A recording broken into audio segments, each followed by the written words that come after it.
the co-founder of Digital Leadership Associates, also the author of the book Social Selling: Techniques to Influence Buyers and Changemakers. With me today is Robert. Robert is actually somebody I've been following for many, many years on social. He probably doesn't know this because I stalked him quite early on when I was trying to find my voice and trying to find what I could do that was cool. And I came across Robert and I thought he was great. And he always writes thought-provoking content. There's always something where I go, yeah, that's a really good nugget. And whenever he brings something out, I always wait for it. I just thought that we're going to talk today about integrated digital marketing, the importance of integrated digital marketing. But first of all, Robert, introduce yourself. Well, I'm Robert Hughes. Most people that know me as Fondalo across the digital sphere. Fondalo. That's how I'm known on Twitter. And really, I'm a marketing tech and sales guy. That's an interesting combination of skill sets that really virtually makes me unemployable, but also gives me some capabilities that are a little bit unique and in what we do, my team and I do for our clients. And you're based in West Coast, US, Northwest? Yes, Portland, Oregon. Yeah. Yep. So just outside, I'm actually in wine country, which is a little west of, little southwest of Portland. But okay. Yeah. Cool. So integrated digital marketing, interesting term. Sounds a bit complex to me. What do you mean by it? Well, it really is complex, and it's actually becoming more complex. But it's really the discipline of using multiple different marketing channels or platforms and tactics all at the same time, and integrating them together as part of an overall strategy that really leverages each individual component together and utilizes all of them to improve the net results and bring everything together with a common message, purpose, and strategy. That's really the kind of the definition that I use. Okay, and the components, what do you mean? I mean, is that SEO, website, social, pay-per-click? What are the components of that? Yeah, it's really multiple channels. So that could be everything you just described, including, your website, content. And that could be, blogs, video, graphics. Platforms could be, Instagram, Twitter, Facebook, et cetera. And it's really different for every client, which channels are being utilized and how they're being utilized. Yeah. So, but yeah, it's based on a strategy and a specific target audience that a client is focused on, or that is their target audience that they need to reach and make connections with and convert into customers. So every client is different. It used to be a scenario where a lot of SMBs or even mid-size companies, they would either have what we call silo marketing, which means everything is kind of compartmentalized and works by itself, but doesn't really integrate. Or you have a scenario of smaller, small or medium-sized business. I call it an SMB, where they would sometimes really focus on just a single channel. So it might be, just social media marketing, or just email marketing, or just search marketing. And really the days of that really being effective are kind of declining. I mean, why can't I just sit and tweet, or why can't I just buy my way up Google, or buy some Facebook ads and stuff like that? I mean, why can't I just do that? Sure. Well, it really depends on the industry that you're in and the niche that you're in, but really the game has changed in a lot of ways. So social media being effective in and of itself, those days have changed. So for one reason for that is Facebook has largely become a pay-to-play platform. So if you're a solopreneur and your whole business and sales and biz dev and marketing strategy is really a one-on-one connection, you can make some of that work by utilizing just social media, by building relationships, having conversations, and getting people on the phone because of those relationships that you build. But if you're beyond a solopreneur scenario, you're really your strategy and the channels you're on and how you're integrating that needs to be driven not by you and your expertise, but by your customers and where they hang out and what content they drives them. And have you seen there been a change, in terms of, if we think about, I've been on social for nearly 8 years, and now everybody's on it. I remember when I first started on LinkedIn, only about a third of the people go, what's that all about? Yeah. I mean, we seem to have got to a point of not necessarily saturation point, but everybody's on social. So if everybody's tweeting and everybody's got a website, how do you stand out? Well, there is a saturation point, I believe, and that's multi-pronged saturation. So it's saturation from user base.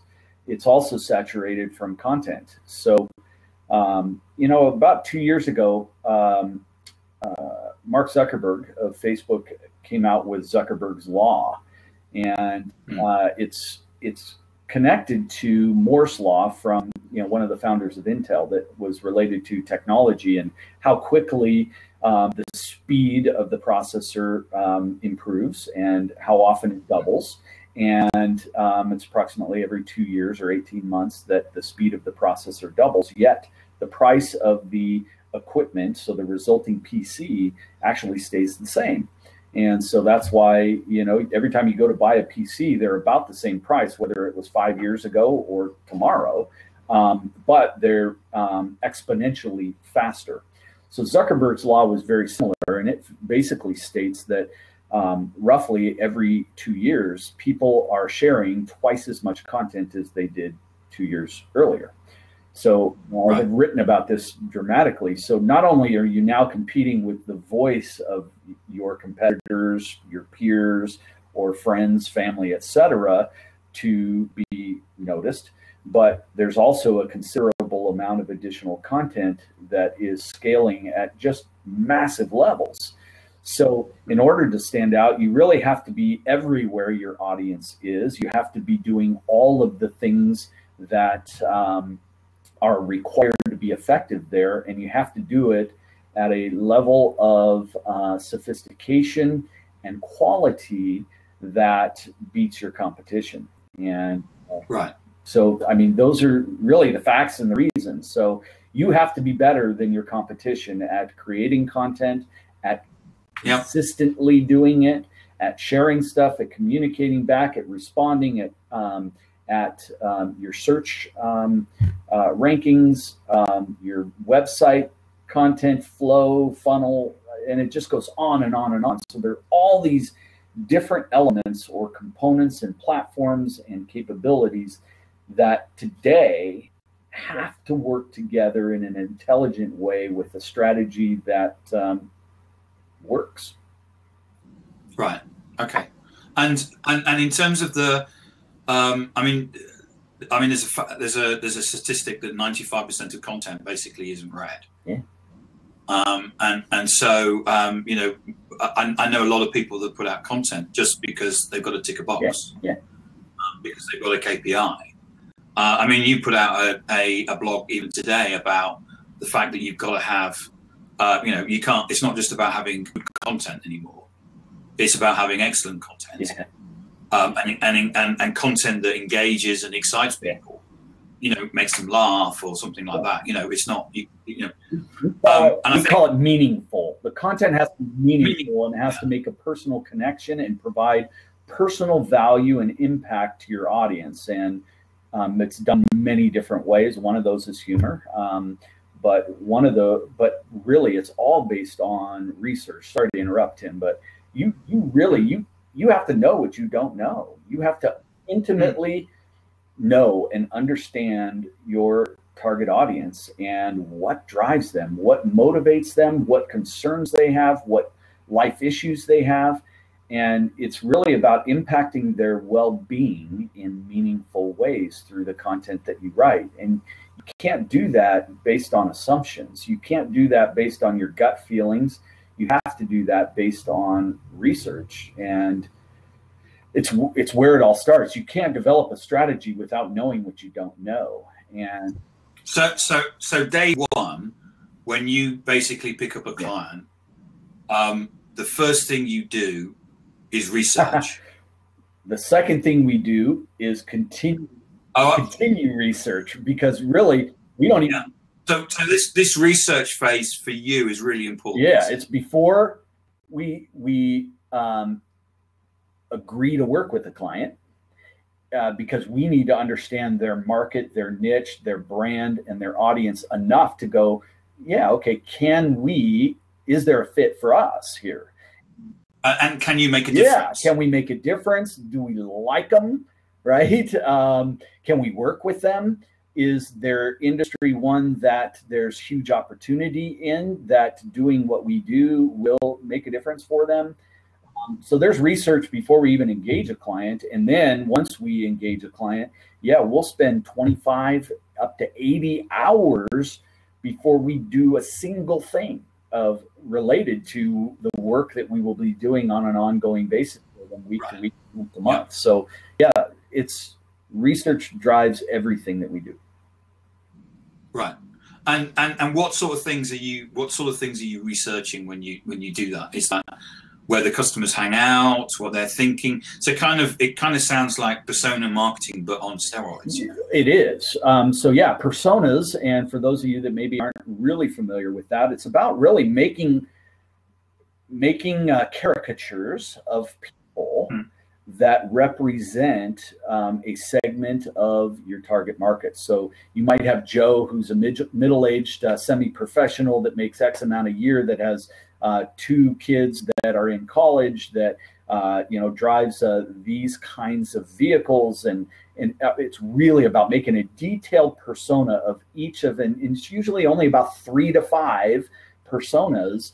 But you really, so when you're creating content and doing your marketing, you understand the person in an actual caricature of Joe and Sue and John and so on, of who they are as people and what drives them. So yes, personas are a component, but we intimately learn our client's industry. We really have to understand not only the overall industry they're in, the niche where they fit within that industry, and then also down to the level of their market. So geographically, so there's geographic, demographic, and psychographic components that we research in a deep way. And this is done at the client level. So their business and their competitors, their target audience, etc. But it also is done at a macro level. Then it's done at a micro level with every single piece of content that we write or generate. Even we need to intimately understand that topic and how not just that topic relates at a macro level, but also on a micro level of who are we speaking to? What is the emotion, feeling, or action that we are attempting to connect with that target persona or audience? But then we also take it to other levels of what are the search terms around this topic? What's the content that's achieving well in search around these topics? And really, we're going to out execute that content and provide better content that does on 2 levels. A, it has to be better for the reader, and it has to address the reader's concerns and issues, feelings, needs, desires, well-being, but also at the search level. What in the content that is currently ranking well, what is missing in that content that Google wants to see or considers really good content. And so there's so many levels, and so that's why just ticking a box by writing a blog post, it just doesn't cut it anymore. It's digital marketing has become so complex on so many levels, but also the end user expectations are massive now. Yes. And they know what good content is, and then just stop reading not only that blog post, but paying attention to your brand if you put out content like that. So there's so many things, and really what's happened today is from enterprise all the way down to the solopreneur or SMB, the requirements at all levels have become so high. The bar has become so high that the complexities have become so significant that folks like us and our agency and my partner and our team are able to, because we're not trying to run a business in an industry where we have to be experts, right? Microprocessing or Mexican food or whatever the industry may be. Our skill set focuses specifically around the digital marketing, and so we enable our clients to focus on the areas of expertise that they have, and running their business and everything around that niche, and then we pick up all of the marketing side. And is that when you do, because 25 to 80 hours of research is an awful lot of time. It's not just going on to Google and is that, because quite often the way that people come at it is that they think about the thinking about their client rather than actually thinking about their client's customer and how the client's customer is buying or thinking. And is that the kind of the leap that you've made in terms of that? Obviously, it's important to understand a cultural fit with your client, but it's really sort of out there in terms of what your client's thinking. Oh, it's all about that. It's all about that. What drives them? What impacts their well-being? What addresses their concerns or needs in that particular marketplace? And what solutions that our client has addresses the biggest problems or challenges of their customer. So everything is addressed to the customer, their issue, and then the solutions provided to them for their well-being, the specific problem that the customer provides, etc. So here's an example. I was going to say, have you got any examples? So for a lot of our clients, all of our clients, we have non-disclosure agreements with, right? Of course. So, and it makes it challenging at times because we do have those in this kind of scenario where you want to give real specific meat and details, but you can do it more in a general way. So, with one of our clients, a great example. So they're here in Oregon, which oddly, we only have 2 clients in Oregon. The rest are in other locations. But the point is, roughly about half of the content that we create, and that's video, graphics, blog content, web content, etc. Only about half of it really relates to their industry, and only about 10% of it is directly connected to what they do. Okay? Right. All of the rest of the content that we create for this client and most of our clients is about the customer, their influence, right? The things that drive them. So as an example, we write, half of the articles we write about are about Oregon and or Portland and or things to do or things that are interesting about Oregon and Portland to our customer, our client's customer. Yes. And then there will be, industry connected things.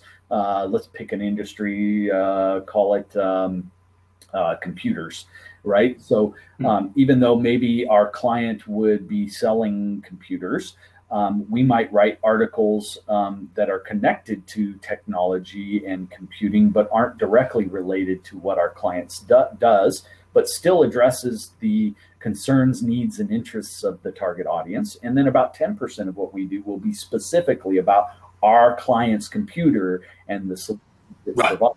Yeah. So as you create content that is really relevant, really provides solutions and addresses the well-being of the target audience that you're mentioning, what happens is there's a trust that is built up through providing this value, and they automatically are just wide open to what it is that you do.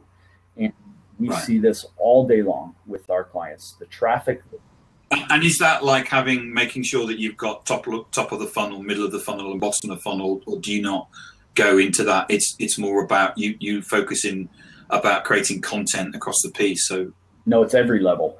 It's every level. So not only do we create the content and drive the traffic, but now we've got to convert that traffic into a funnel, and that might be through joining the email list. It might be simply clicking to the next obvious thing in what that topic was about that got them there. It can be even to the level of an actual lead being generated. And we know from this one specific client here in Oregon, as an example, we drive on a weekly basis about, and this all comes from digital, our efforts. We drive approximately 1 to 2, and this sounds really low, but 1 to 2 wholesale clients, new connections for them, leads, where I won't get into the detail. I can't. And then also we drive on a weekly basis about 1 inbound lead a day. And by the way, the average sale for this client is about anywhere from $3,500 to $5,000 per sale. Okay, so we're driving about 1 digital lead. That's somebody filling out the form. I'm interested in this, and I want you to contact me this way. We also drive foot traffic into their store at the tune of about 15 to 30, and it just varies, but 15 to 30 per week. Right. So, yeah, I mean, we know. So it is about taking that, taking the initial contact, kind of nurturing it through the process down to a meeting. Yeah. Need and authority. Someone that's I've got a need, I've got the authority to buy. If they're going to go into a store, they've probably got the budget, and they're probably on timescale. So you've probably got full bound by that stage, and it's taking them through down through the funnel. And over time, it's about understanding the correlation from the data, the analytics, et cetera, between all of these components. So we know if we drive X traffic from these sources, that these numbers drop out of the bottom of the funnel, and it's a continual thing. So in order to scale, right, you add to the top, which affects each level of traffic and clicks and all the way through. So and it's fun because this one particular client, we know all the next steps to scale it up. And the cool thing is they can't handle it yet, right? So they're trying to scale their internal operations and staff and salespeople and so on, because they're going, well, we can't handle anymore, which, what a great problem to have. Now, having said that, understand. Getting salespeople saying they've got too many leads is a pretty rare or thing. Management saying you're not you're closing well but not great, right, with the volume of leads that we have. So first let's address that, and then let's scale it. And really smart people that know their industry really well and trust us explicitly with their marketing. So and those are the kinds of relationships that we're extremely successful with.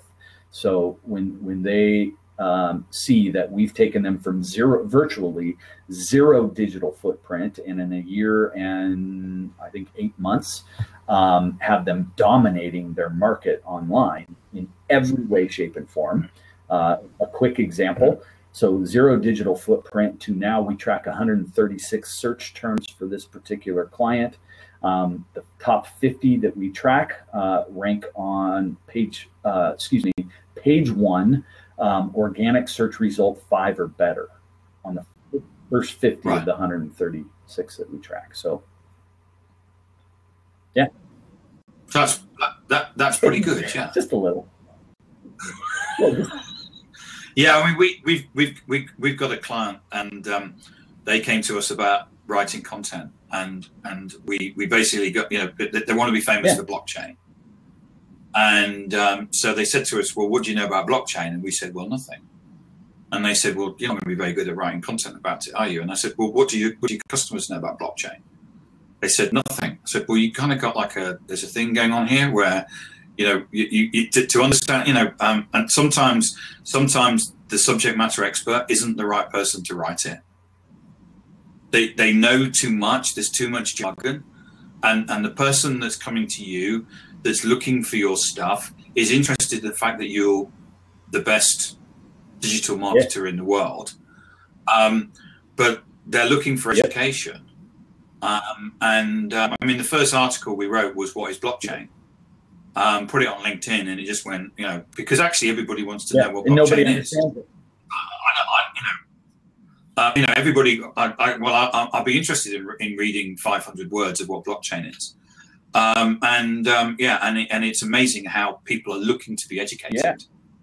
And when you provide them with that education, they'll come back. Yeah, and there's an important segue to what you just said, which is really important. Is number one, I want to reiterate what you said. Number one is that the industry expert isn't always the correct person to write it, for all the reasons you described, which are absolutely correct. 100% agree. But there's an additional segue to that. The industry expert is often not the person that can, because if just because you're an industry expert doesn't mean you can write. And it doesn't mean you can write well, and it doesn't mean that you understand how to write for Google and your audience, because all of those things are completely different things. And if you don't understand all of those components, you could be the expert of all experts at something, and you're never going to get anywhere because of those additional things or elements that I just explained as the segue to highlight the absolute accurate point that you made about it. And what often we find with clients is that they'll say, right, okay, I'm going to write the blog, and they say, right, we sit down and the phone rings. Oh, it's a client, they've got £1 million order. Well, I better go and do that. And immediately the blog's pushed to one side. And it's about making sure that they have, by having an independent third party, what you've got is actually somebody that if you're my client, I'm going to give you my full time because you're my client. Whereas the subject matter expert is being pulled off in different directions. And that's quite often what it is. Just, and by the way, that's not just the solopreneur or the SMB or the mid-market company. It's even the enterprise brand, right? Yeah, everyone seems to think, you know, you have all these thousands of people, but there's still, you know, unique expertise that a lot of them don't have. And, you know, so, you know, having that additional outside or exterior expertise that can come into play and bolster what you're doing internally, it's nowadays it's more common than most people realize.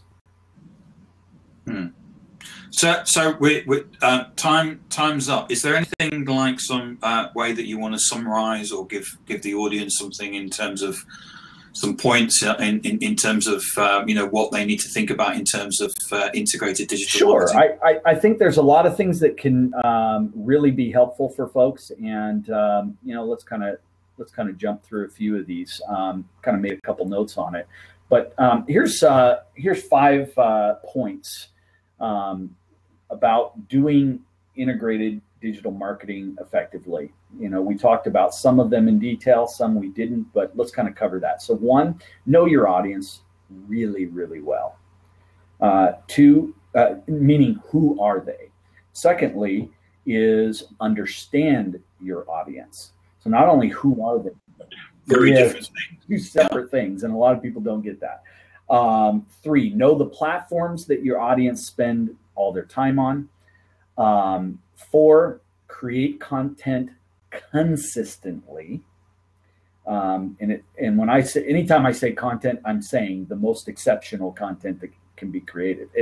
There is nothing else, right? If you do anything below that, you're just spinning your wheels, running on a treadmill. And then five, continually manage and improve your landing locations. So for example, your website, as one example of that improves converting your customer, building your lists, solving your customers' problems, all of those things.